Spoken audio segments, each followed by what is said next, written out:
আজকে মুসলমানদের কাছে শক্তির অভাব নাই। আজকে ৫৭টা মুসলিম দেশের যা শক্তি, তাহলে ঈসা আলাইহিস সালাতু ওয়াস সালামের গায়ের রং ইউরোপিয়ান আমেরিকানদের মতো? কথা বলেন, ইউরোপিয়ান আমেরিকানদের মতো না। ঈসা আলাইহিস সালাতু ওয়াস সালামের গায়ের রং মুহাম্মদ সাল্লাল্লাহু আলাইহি ওয়াসাল্লামের মতো, ইব্রাহিম আলাইহিস সালাতু ওয়াস সালামের মতো, মেটে সাদা, শ্যামা সাদা, ধবধবে হলদে যে সাদা। ইউরোপিয়ান এবং আমেরিকানদের গায়ের রং যেটা নিয়ে তারা গর্ব করে, সেটা তাদের নবীরই গায়ের রং না। তারা যাকে নবী হিসেবে বিশ্বাস করে সেই নবীর গায়ের রং সেটা না। তাদের নবী একজন এশিয়ান, তাদের নবী একজন অ্যারাবিয়ান, তাদের নবী একজন সেমেটিক। সম্মানিত উপস্থিতি, ইব্রাহিম আলাইহিস সালাতু ওয়াস সালামের সন্তান ঈসা আলাইহিস সালাতু ওয়াস সালাম। এবার আমরা আসি, এই যে মহাপবিত্র ভূমি, এই মহাপবিত্র ভূমি আমাদের হাতছাড়া হয়েছে কেন? কিভাবে হাতছাড়া হলো? একটা ছোট্ট ঘটনা বলে সেই কারণের বিশ্লেষণে চলে যাব। ওমর ইবনুল খাত্তাব রাদিয়াল্লাহু তাআলা আনহু যখন জেরুজালেম বিজয় করেন, তখন আবু উবাইদা ইবনুল জাররাহ চিঠি লিখেছেন আমিরুল মুমিনিন খলিফাতুল মুসলিমিনের কাছে। সেই দিন জেরুজালেম ঘেরাও করে রেখেছিল যতজন মুজাহিদ, তার মধ্যে ৪,০০০ শুধু ছিল সাহাবি। ৪,০০০ শুধু ছিল সাহাবি যারা জেরুজালেম ঘেরাও করে রেখেছিলেন। চিঠি লেখা হয়েছে, আপনি নিজে উপস্থিত হলে চাবি হস্তান্তর হবে, আপনি নিজে উপস্থিত না হলে চাবি হস্তান্তর হবে না। তো ওমর রাদিয়াল্লাহু তাআলা মদিনা থেকে রওনা করেছেন প্রায় ১২০০ থেকে ১৫০০ কিলোমিটারের পথ জেরুজালেমে পৌঁছার উদ্দেশ্যে। তো যখন তিনি পৌঁছাচ্ছেন, সহিহ সূত্রে প্রমাণিত যে তখন তিনি উটের যে লাগাম আছে সেই লাগাম ধরে টানছিলেন, আর তার গোলামকে উটের পিঠে বসিয়ে রেখেছিলেন, আর তার পোশাক ছিল জীর্ণ শীর্ণ। তো আবু উবাইদা ইবনুল জাররাহ হন্তদন্ত হয়ে ওমর রাদিয়াল্লাহু তাআলার নিকটে ছুটে গেছেন। ছুটে গিয়ে বলছেন যে ইন্নার রওমা ইয়ানজুরু ইলাইনা নাজরাতা কিল্লাহ, আজকে আপনি যে পোশাক পরে এসেছেন আর যে অবস্থায় প্রবেশ করছেন আমিরুল মুমিনিন, আজকে জানেন কি বিজয় হচ্ছে? রোমান এম্পায়ারের সবচেয়ে বড় তীর্থস্থল, রোমান এম্পায়ারের সবচেয়ে বড় তীর্থস্থল জেরুজালেম আপনি বিজয় করছেন। হাজার হাজার পাদ্রী এখানে অপেক্ষমান আছে। আজকে আপনি যে অবস্থায় উপস্থিত হয়েছেন, এটা তো মুসলমানদের মান সম্মান নষ্ট করে দিবে। ওমর রাদিয়াল্লাহু তাআলা বলছেন, তুমি না বলে অন্য কেউ যদি এই কথা বলতো আমি কষ্ট পেতাম না। আমরা জাহিলি যুগে দুনিয়ার কোনো মানুষ আমাদের চিনত না। আজকে মরুভূমির এক রাখালকে আল্লাহ সুবহানাহু ওয়া তাআলা কোথায় নিয়ে গেছে? একজন অপরিচিত, অজানা, অচেনা মরুভূমির একজন ব্যক্তিকে আল্লাহ সুবহানাহু ওয়া তাআলা আজকে এমন জায়গায় নিয়ে গেছে যে তার হাতে রোমান এম্পায়ারের সবচেয়ে বড় তীর্থস্থল জেরুজালেম বিজয় হচ্ছে। এই সম্মান, পোশাক আশাক, কাপড় চোপড়, ধন দৌলত ইত্যাদি দিয়ে আসেনি। আ'আজ্জানাল্লাহু বিল ইসলাম, কোন রিওয়ায়াতে আছে বিকিতাবিল্লাহ, আল্লাহ আমাদেরকে সম্মান দিয়েছে কোরআনের অনুসরণের কারণে, ইসলামের অনুসরণের কারণে। বলেন আল্লাহু আকবার। তাহলে মুসলমানেরা জেরুজালেম শক্তি দিয়ে, ক্ষমতা দিয়ে, বুদ্ধি দিয়ে, কৌশল দিয়ে জেরুজালেম বিজয় করেনি। আল্লাহ ভরসা, আল্লাহ ভীরুতা দিয়ে জেরুজালেম বিজয় করেছে। আজকে মুসলমানদের কাছে শক্তির অভাব নাই। আজকে ৫৭টা মুসলিম দেশের যা শক্তি, এই সকল শক্তি একত্রিত করলে আমার মনে হয় না উমাইয়া শাসন আমলে, আমার মনে হয় না আব্বাসীয় শাসন আমলে, আমার মনে হয় না খোলাফায়ে রাশিদিনের শাসন আমলে এর ৮০% শক্তি মুসলমানদের ছিল। আজকে মুসলমানদের দুনিয়াবি যা শক্তি, তার ৮০% শক্তি আমার মনে হয় না উমাইয়া, আব্বাসীয়, খোলাফায়ে রাশিদিনের শাসন আমলে ছিল, অথবা সুলতান সালাহুদ্দিন আইয়ুবীর হাতে ছিল। কিন্তু তাদের কাছে ছিল আল্লাহ ভরসা, আল্লাহ ভীতি, আল্লাহ ভীরুতা। আমাদের কাছে দুনিয়াবি সকল পথপন্থা আছে, কিন্তু ওই দুইটা জিনিস আমরা হারিয়ে ফেলেছি, আল্লাহ ভরসা এবং আল্লাহ ভীরুতা, তাকওয়া, পরহেজগারিতা এবং তাওয়াক্কুল আলাল্লাহ। সম্মানিত উপস্থিতি, মুসলমানদের আজকের এই অবস্থাকে আমি আমার বহু বক্তব্যে তুলনা করেছি যে আজকের মুসলমানেরা এই যুগের বানু ইসরাইল, এবং তুলনার মানদণ্ডটা কি সেটা দিয়ে এই বক্তব্যের শিক্ষার দিকে এগিয়ে যাচ্ছি। কিভাবে আমরা এই দাসত্ব এবং এই গোলামি থেকে মুক্তি পাবো সেটার দিকে এগিয়ে যাচ্ছি। তুলনার মানদণ্ড কোথায়? আল্লাহ সুবহানাহু ওয়া তাআলা কোরআন মাজিদে বলছেন, ওয়াইজ নাজ্জাইনাকুম মিন আলি ফিরআউন ইয়াসুমুনাকুম সুআল আযাব ইউযাববিহুনা আবনাআকুম ওয়া ইস্তাহিয়ুনা নিসাআকুম। স্মরণ করো সেই দিনের কথা যেই দিন আমি আল্লাহ তোমাদেরকে ফেরাউনের কবল থেকে বাঁচিয়ে দিয়েছিলাম। কোন ফেরাউনের কবল থেকে বাঁচিয়ে দিয়েছিলাম? যে তোমাদের ছেলে সন্তানদের জবাই করত আর তোমাদের মেয়ে সন্তানদের জীবিত রাখত। তাহলে ওই যুগের বানু ইসরাইলদের উপর ফেরাউনের জুলুমের মাপকাঠি হচ্ছে ফেরাউন ওই যুগের বানু ইসরাইলদের ছেলে সন্তানদের জবাই করত, মেয়ে সন্তানদের বাঁচিয়ে রাখত। ঠিক কাছাকাছি ওই রকমই জুলুম আজকের যুগের ফেরাউনেরা আজকের যুগের মুসলমানদের উপর গাজাই করতেছে। কাছাকাছি ওই রকমের জুলুম, বরং তার চেয়ে ভয়ঙ্কর হতে পারে, তার চেয়ে ভয়াবহ হতে পারে। এখানে নারী পুরুষ শিশু পার্থক্য ছাড়াই গত ১.৫ বছরে ৫০,০০০-এর বেশি নারী পুরুষ শিশুকে গাজার মাটিতে হত্যা করা হয়েছে। নাউজুবিল্লাহ মিন যালিক। আর সমগ্র পৃথিবীর চোখের সামনে, সমগ্র মুসলিম বিশ্বের চোখের সামনে, সম্মানিত উপস্থিতি। তাহলে আমি বলছি আজকের যুগের মুসলমানেরা আজকের যুগের বানু ইসরাইল, ওই যুগের বানু ইসরাইলের উপর যেভাবে ফেরাউনের জুলম এবং অত্যাচার চলত। এবং এটা বলার পিছনে আমার লজিক আর একটা আছে, এটার থেকে আপনাদের শিক্ষা আছে। সেই লজিকটা হচ্ছে, পবিত্র কোরআন খুলেন, সূরা বাকারা পড়েন। সূরা বাকারায় আল্লাহ সুবহানাহু তাআলা যেই জাতির লম্বা সময় যাবত দিয়েছেন সেই জাতির নাম বানু ইসরাইল। লম্বা সময় যাবত ছোট্ট ছোট্ট ঘটনা আল্লাহ বানু ইসরাইলের তুলে ধরেছে। তো বানু ইসরাইলের ঘটনা এত ব্যাপক আকারে পবিত্র কোরআনে তুলে ধরার এটি রহস্য হতে পারে যে এমন একদিন আসবে যেই দিন বানু ইসমাইল বানু ইসরাইলের মতো হয়ে যাবে। সেই দিন যেন তারা বানু ইসরাইলের এই ৪,০০০ বছর আগের ঘটনা থেকে শিক্ষা নেয়।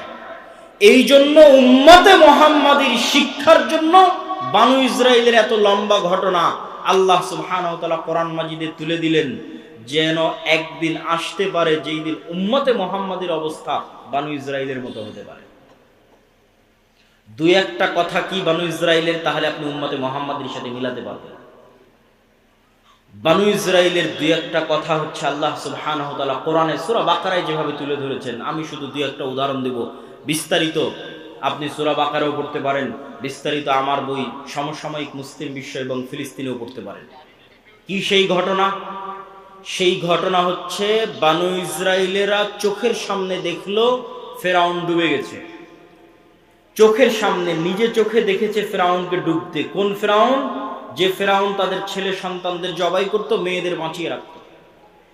এই চোখের সামনে ফেরাউনকে ডুবতে দেখার পরও বানু ইসরাইল মূসা আলাইহিস সালাতু ওয়াস সালামকে বলছে, লান নুমিনা লাকা হাত্তা নারাল্লাহ জাহরা। মূসা, ততক্ষণ পর্যন্ত তোমার আল্লাহর উপর ঈমান আনয়ন করব না যতক্ষণ না স্বচক্ষে তোমার আল্লাহকে না দেখছি। নাউজুবিল্লাহি মিন যালিক। এরা স্বচক্ষে ফেরাউনকে ডুবতে দেখেছে। ফেরাউনকে স্বচক্ষে ডুবতে দেখার পর নবীকে বলছে, তোমার তাওরাত বিশ্বাস করি না, তোমার আল্লাহর কথা বিশ্বাস করি না স্বচক্ষে যতক্ষণ আল্লাহকে না দেখব।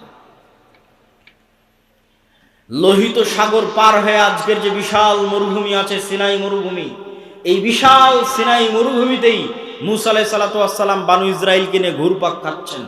তো একদিকে লোহিত সাগরের লবণাক্ত পানি, আর মরুভূমিতে পানি আসবে কোথায় থেকে?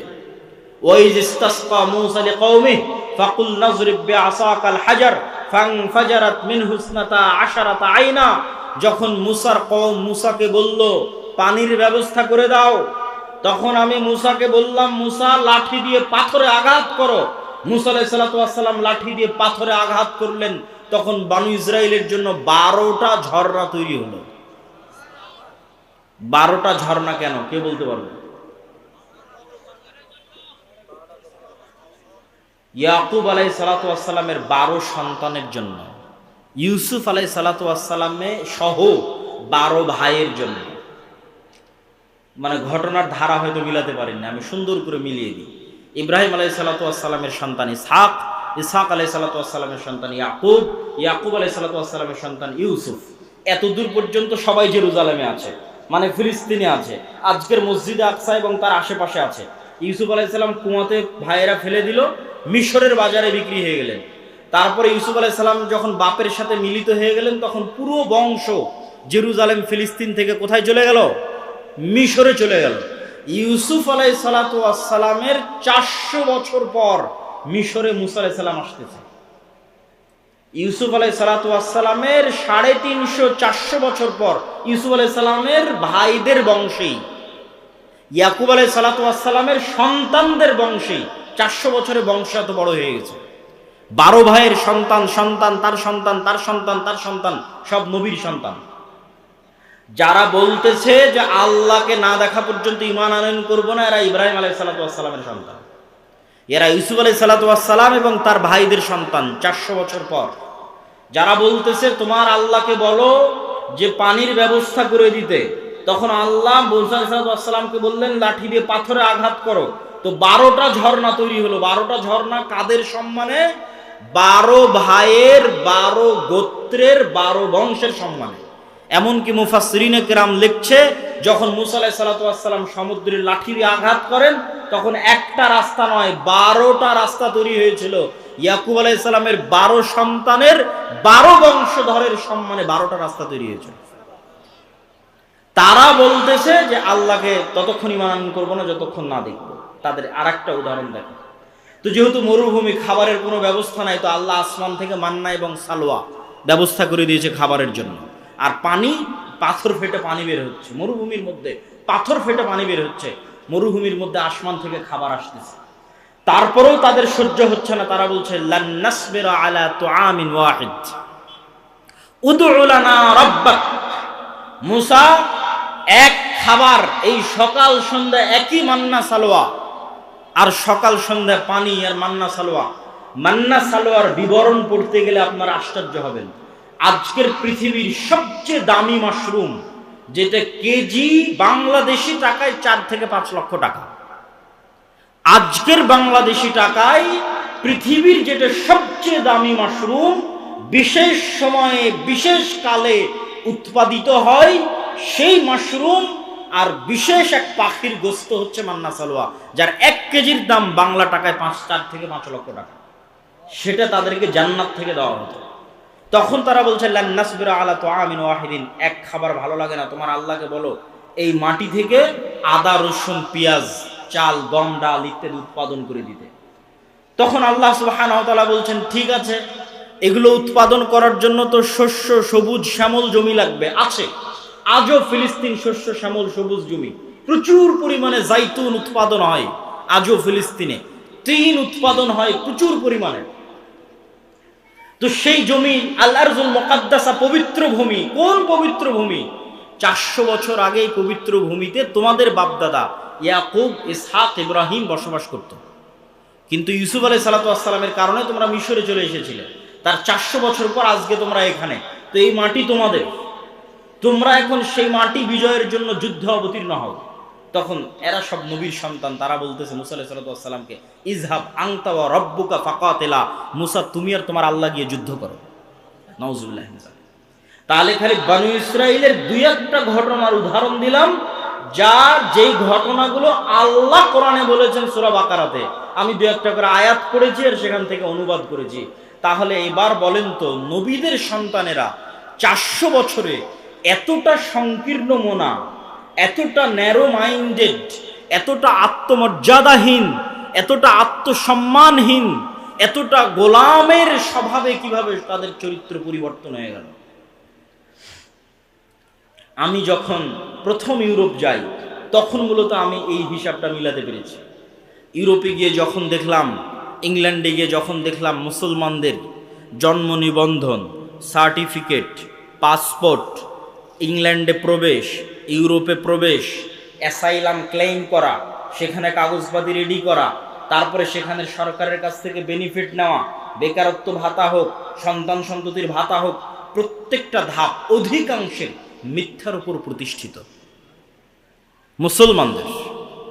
ভারত, পাকিস্তান, বাংলাদেশ থেকে যে মুসলমানেরা গেছে তারা ইংল্যান্ডে, আর আফ্রিকা থেকে যে মুসলমানেরা গেছে স্পেন, ফ্রান্স এবং ইতালিতে, তাদের মিথ্যা, তাদের ধোঁকা, তাদের চুরি, তাদের দুর্নীতি ভারত পাকিস্তানের মুসলমানদের চাইতে আরো খারাপ, আরো নিম্ন স্তরের। তো তখন আমি উদাহরণ মিলালাম যে এরা তো আজকের যুগের মানুষ ইসরাইল। এই যুগের মুসলমানদের কাছে যদি মুসা আলাইহিস সালাতু ওয়াস সালাম প্রেরিত হতেন, তাহলে এই উত্তরগুলোই পেতেন যেই উত্তরগুলো বানু ইসরাইলেরা দিয়েছিল। আমি মনে হয় বুঝাতে পারিনি। মানে এই যুগের মুসলমানদের রক্তের মধ্যে ওইভাবে মিথ্যা, ওইভাবে ধোঁকা, ওইভাবে দুর্নীতি, ওইভাবে আত্মমর্যাদাহীনতা, আত্মসম্মানহীনতা প্রবেশ করেছে, ঠিক যেভাবে 4000 বছর পূর্বে বানু ইসরাইলের ছিল। কারণ কি? কারণ হচ্ছে ইউসুফ আলাইহিস সালাতু ওয়াস সালামের মৃত্যুর পর হাকসুস বংশের যখন পতন হয় এবং ফারাও বংশের যখন উত্থান হয়, তো আগের সরকারের সাথে যাদের জোট থাকে, শত্রুতা করতে করতে জোটের যারা জোটের সঙ্গী তাদের উপর শত্রুতা চলে। তো ফারাওদের যখন উত্থান হয়, তখন আগের হাকসুস বংশের জোট, ইউসুফ আলাইহিস সালাতু ওয়াস সালাম মন্ত্রী ছিলেন, ইউসুফ আলাইহিস সালামের ভাইরাও হয়তো বড় বড় মন্ত্রী পরিষদের সদস্য ছিলেন। তখন ফারাওরা যেমন হাকসুসদের উপর জুলুম চালায়, ঠিক তেমন বানু ইসরাইলদের উপর জুলুম চালায়। জুলুম আরো বাড়ে কেন? যে কোনো পাদ্রী, যে কোনো ধর্মীয় জ্ঞান, জ্যোতিষী সব বলে ফারাও তোমাদের ক্ষমতা ধ্বংস যদি হয়, এই বানু ইসরাইলদের হাতে ধ্বংস হয়ে যাবে। তখন আরো ভয়, আরো আতঙ্ক, আরো অত্যাচার। তো দীর্ঘ 300 বছরের জুলম, অত্যাচার এবং গোলামির জীবন, গোলামি করতে করতে চরিত্র নষ্ট হয়ে গেছে। গোলামি করতে করতে কিভাবে চরিত্র নষ্ট হয় তার উদাহরণ কি? এখানে দুইজন গোলামের মধ্যে যদি আমি একটা রুটি নিক্ষেপ করি, তাহলে তারা দুই গোলাম রুটি নিয়ে কাড়াকাড়ি করবে। একটা রুটি পাওয়ার জন্য মিথ্যা বলবে, একটা রুটি পাওয়ার জন্য ধোঁকা দিবে, একটা রুটি পাওয়ার জন্য মারামারি লেগে যাবে। এটা জন্মগত স্বভাব তৈরি হবে গোলামদের মধ্যে। ঠিক মুসলমানদের একই অবস্থা হয়েছে 190 বছর ব্রিটিশদের গোলামি করার কারণে। আফ্রিকানদের মুসলমানদের একই অবস্থা হয়েছে 200-250 বছর স্পেন, ফ্রান্স, ইতালির ঔপনিবেশিক কলোনিয়াল শাসনের অধীনে গোলামি করার কারণে। গোলামি করতে করতে রক্তের মধ্যে মিথ্যা, ধোঁকা, দুর্নীতি প্রবেশ করেছে। সম্মানিত উপস্থিতি, তাহলে ওই যুগের বানু ইসরাইল আর এই যুগের মুসলমানদের সাথে মিলে গেলে একটা কথা সামারি, সারমর্ম হিসেবে বের হয়ে আসে যে নবীর সন্তানদের চরিত্র ধ্বংস হয়েছে গোলামির কারণে, উম্মতে মুহাম্মাদির চরিত্র ধ্বংস হয়েছে গোলামির কারণে। আর এর বিপরীত কি ঘটেছে? এর বিপরীত, মুসা আলাইহিস সালাতু ওয়াস সালামকে আল্লাহ যদি ফেরাউনের বাড়িতে না নিয়ে যেতেন, আর মুসা আলাইহিস সালাতু ওয়াস সালাম যদি বানু ইসরাইলের সাথে মানুষ হতো, তাহলে মুসা আলাইহিস সালামের রক্তের মধ্যেও গোলামির স্বভাব তৈরি হয়ে যেত। মুসা আলাইহিস সালাতু ওয়াস সালামকে আল্লাহ পূর্ণ আত্মমর্যাদা, আত্মসম্মানের সাথে মানুষ করার জন্য রাজার বাড়িতে পাঠিয়ে দিয়েছেন। তাহলে মুসা আলাইহিস সালামের স্বাধীন চেতা মনোভাব ঠিক থাকবে। স্বাধীন চেতা মনোভাবের প্রমাণ কোথায়? মুসা আলাইহিস সালাতু ওয়াস সালাম একদিন দেখতেছে, একদিন জুলুম হতে দেখেছে। একদিন কি? ফারাওদের একদল অনুসারী বানু ইসরাইলের একদল অনুসারীর উপর অত্যাচার করতেছে। তো একদিনের দেখা অত্যাচার মুসা আলাইহিস সালাম সহ্য করতে না পেরে এক থাপ্পড় দিয়ে ফারাওয়ের ওই ব্যক্তিকে ওখানেই তিনি হত্যা করে দিয়েছেন। কেন? তার মধ্যে স্বাধীন চেতা, আত্মমর্যাদা, আত্মসম্মান ছিল। যদি বানু ইসরাইলদের সাথে বড় হতেন, তাহলে এটাকে উনি জুলুমি মনে করতেন না। এটা তো আমার ভাগ্যে, তাকদিরে, আমরা এইভাবেই বড় হয়েছি, এভাবেই গোলামি দেখেছি, কে বাধা দিতে যাবে? বাধা দিতে গেলে বিপদে পড়ব। কিন্তু যখন উনি নেতা, তখন জুলুমের বিরুদ্ধে আওয়াজ উঠিয়েছেন, মিথ্যার বিরুদ্ধে, অত্যাচারের বিরুদ্ধে আওয়াজ উঠিয়েছেন। সম্মানিত উপস্থিতি, এই পুরো আলোচনার সারমর্ম আল্লামা ইকবালের একটি কবিতা। আল্লামা ইকবাল বলছেন, সাবাক ফিরসে পড়া, সাদাকত কা, শুজাআত কা, আদালত কা, লিয়া জায়েগা তুঝসে কাম, দুনিয়া কি ইমামত কা। মুসলমানেরা, তোমাদের মধ্যে আনুষ্ঠানিকতা, ইসলামের সব আনুষ্ঠানিকতা আছে। সাহারি, ইফতারি কত সুন্দর করে মসজিদে আপনারা করেছেন। ঈদের সালাত বিশাল মাঠে আদায় করেছেন। ইতিকাফ হয়েছে, লাইলাতুল কদর হয়েছে, সমাজ থেকে ফিতরা বন্টন হয়েছে। কতজন উমরা করতে যাচ্ছে, কতজন হজ করতে যাচ্ছে। আনুষ্ঠানিকতার অভাব নাই। কিন্তু কোথায় সমস্যা? আনুষ্ঠানিকতার অভাব নাই, কিন্তু সমস্যা। আল্লামা ইকবাল বলছেন, তোমরা নতুন করে সত্য বলা শিখো, নতুন করে সাহসী হওয়া শিখো, নতুন করে ন্যায় প্রতিষ্ঠা করা শিখো, তাহলে আল্লাহ তোমাদেরকে দুনিয়ার নেতা বানিয়ে দিবে। কেননা এই গুণগুলোর উপর নবীদের জন্ম হয়েছে, মুসা আলাইহিস সালামের জন্ম হয়েছে, মুহাম্মদ সাল্লাল্লাহু আলাইহি সাল্লামের জন্ম হয়েছে, ঈসা আলাইহিস সালামের জন্ম হয়েছে। এই গুণের উপর জন্মগত গুণ। এই জন্য ঈসা আলাইহিস সালামের কথা বলতে গিয়ে রাসূল সাল্লাল্লাহু আলাইহি সাল্লাম বলেছেন, লা তাকুমুস সাআহ হাত্তা ইয়ানজিলা ঈসা ইবনে মারইয়াম, ততদিন পর্যন্ত কিয়ামত হবে না যতদিন না মারিয়ামের ছেলে ঈসা পৃথিবীতে নেমে না আসছে। আর মারিয়ামের ছেলে ঈসা হাকামান মুকসিতা, সমগ্র পৃথিবীতে ন্যায় বিচার প্রতিষ্ঠা করবে। আল্লাহু আকবার।